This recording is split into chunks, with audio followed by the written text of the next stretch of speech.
आज हम बात करेंगे फ्रोजन शोल्डर की।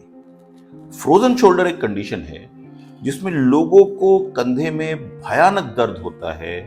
वो एक डॉक्टर से दूसरा डॉक्टर, दूसरे डॉक्टर से तीसरा डॉक्टर बदलते रहते हैं, गलत इलाज कराते रहते हैं, घबराए हुए रहते हैं, नहीं समझ पाते कि वो क्यों इतना दर्द झेल रहे हैं। तो फ्रोजन शोल्डर क्या होता है, फ्रोजन शोल्डर किसको होता है और फ्रोजन शोल्डर कैसे ठीक होता है, इस वीडियो में आप ये बात जानेंगे। तो सबसे पहले हम बताएं कि फ्रोजन शोल्डर आमतौर पे किन लोगों को होता है। फ्रोजन शोल्डर आमतौर पे 40 साल से लेकर के 60 साल के लोगों को किसी एक कंधे में होना शुरू होता है।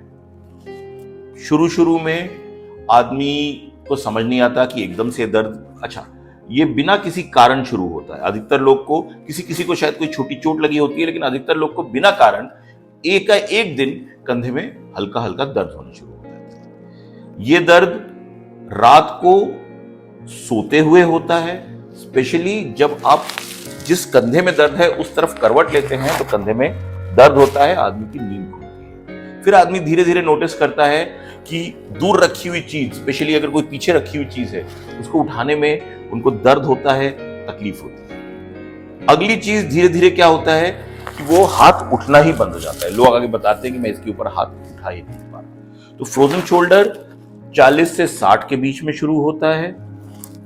अधिकतर लोग जिनको डायबिटीज होता है उनको फ्रोजन शोल्डर होता है, लेकिन इसका ये मतलब नहीं है कि जिसको डायबिटीज नहीं है उसको फ्रोजन शोल्डर नहीं हो सकता। धीरे धीरे धीरे धीरे दर्द बढ़ता है और 3 महीने तक ये दर्द हर दिन, हर 5 दिन के अंदर बढ़ता चला जाता है। तो लोगों को कई बार कंफ्यूजन होती है कि शायद जो हमें दवा ठीक नहीं मिली, दवा दूसरी होती तो दर्द कम हो जाता।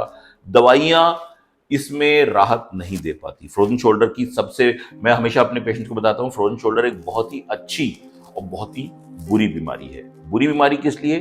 क्योंकि दर्द की दवाइयां काम नहीं करती। आप कितना भी तेज पेन किलर खाएं, 2 घंटे आराम होता है, फिर से दर्द शुरू हो जाता है। अच्छी बात क्या है मैं आपको आगे बताऊंगा। सबसे पहले फ्रोजन शोल्डर में एक्सरे कराया जाएगा और एक्सरे फ्रोजन शोल्डर में हमेशा नॉर्मल आता है। अब ये फ्रोजन शोल्डर या इसका जो मेडिकल नाम है एडेसिव कैप्सुलाइटिस, ये क्यों होता है? दोस्तों, कंधे के अंदर जब मेरा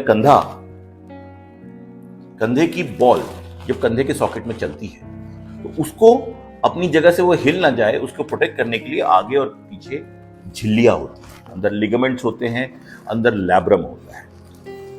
फ्रोजन शोल्डर में क्या होता है कि जो आगे की झिल्ली है ये धीरे धीरे धीरे सिकुड़ने लगती है। इसका कारण मेडिकल साइंस अब तक नहीं जान पाई है कि ये क्यों होता है, कैसे शुरू होता है, लेकिन मेजर कारण यही होता है कि ये झिल्ली धीरे धीरे सिकुड़ने लगती है। बहुत सारे लोगों में कारण होता है। कारण क्या हुआ? कई दिनों तक कंधे को एक पोजीशन में रख लिया, जैसे कलाई में फ्रैक्चर हुआ, प्लास्टर लगा। मैं कई बार देखता हूं लोग बैग में अपना हाथ डाल के घूमते रहते हैं।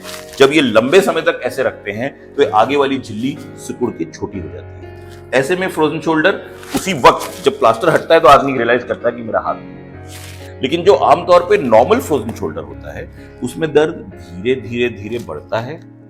3 से 4 महीने दर्द बढ़ता है, 4 महीने के बाद दर्द स्टेबल हो जाता है, फिर और 4-6 महीने में दर्द धीरे धीरे कम होने लगता है। बिना किसी कारण ये झिल्ली एक बार सिकुड़ने लगती है। जैसे जैसे ये सिकुड़ती है कंधे के बाहर घूमने की क्षमता कम होती जाती है। जैसे जैसे ये सिकुड़ती जाएगी, सोचिए यहाँ पे एक झिल्ली है, ये सिकुड़ रही है तो कंधा बाहर नहीं घूमेगा। अब कंधा बाहर नहीं घूमेगा तो कंधा उठ नहीं सकता, क्योंकि कंधे को उठाने के लिए कंधे का बाहर घूमना सबसे जरूरी है। तो अब इसमें अच्छा क्या है? मेरी झिल्ली सिकुड़ रही है, मुझे इतना दर्द हो रहा है ना, मुझे रात को नींद नहीं आ रही, तो ये अच्छी चीज कैसे हुई?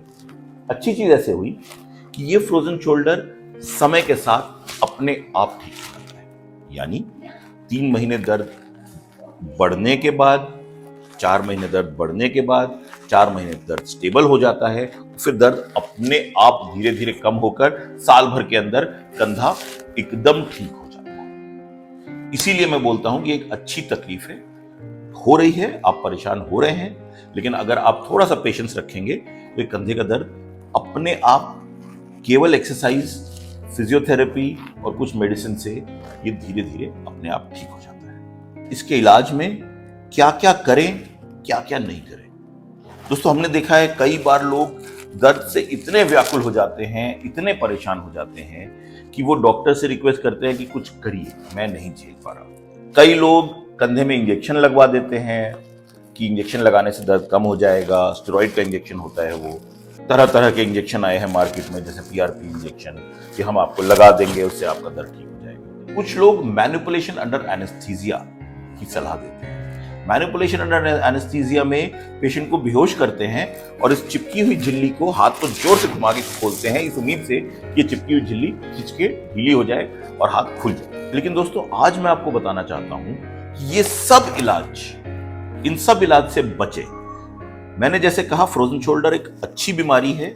अच्छी बीमारी इसलिए कि ये 100% ठीक हो जाती है अगर इस कंधे में कोई छेड़खानी नहीं करी जाए। एक्सरसाइज को छोड़कर और कोई छेड़खानी नहीं करनी है। जब लोग इसमें स्टेरॉइड का इंजेक्शन डालते हैं तो ये गारंटी कि ये कंधा अपने आप ठीक होने वाला है, चली जाएगी। जब कोई इसमें दूरबीन डालकर दूरबीन से झिल्ली को खोलने की कोशिश करता है तो कुछ लोगों को फायदा होता है, लेकिन कुछ लोग को उसका नुकसान भी हो जाता है। जब कोई बेहोश करके हाथ को जबरदस्ती खोलता है, बहुत सारे लोगों के हाथ हमेशा के लिए खराब हो जाते हैं। तो जो बीमारी समय के साथ 100%, लगभग 100% लोगों में अपने आप ठीक हो जाती है, उसको समय देना चाहिए। ना इसमें इंजेक्शन लगवाने में समझदारी है, ना बेहोश करके हाथ खुलवाने में समझदारी है, ना दूरबीन से इस झिल्ली को खुलवाने में समझदारी है। तो अगर आप ये समझे हो, इसका बेस्ट इलाज है पेशेंस, इंतजार, धैर्य रखें, एक्सरसाइज करते रहें, दवाई खाते रहें। रात को अगर आपको सोने में दिक्कत आ रही है तो अपने बेड को इंक्लाइन करवा दें। इंक्लाइन यानी बेड अगर थोड़ा सा पीछे से उठा हुआ होगा तो आपको कंधे में दर्द कम होगा। दोस्तों, अगर आप में से कोई इस परेशानी से जूझ रहा है, आप परेशान हैं, तो आप बिल्कुल जब चाहें हमारे नंबर पे हमारे चैनल को सब्सक्राइब करें। नीचे जो दिया गया नंबर है उस पर आप व्हाट्सएप कर सकते हैं और आप राय ले सकते हैं।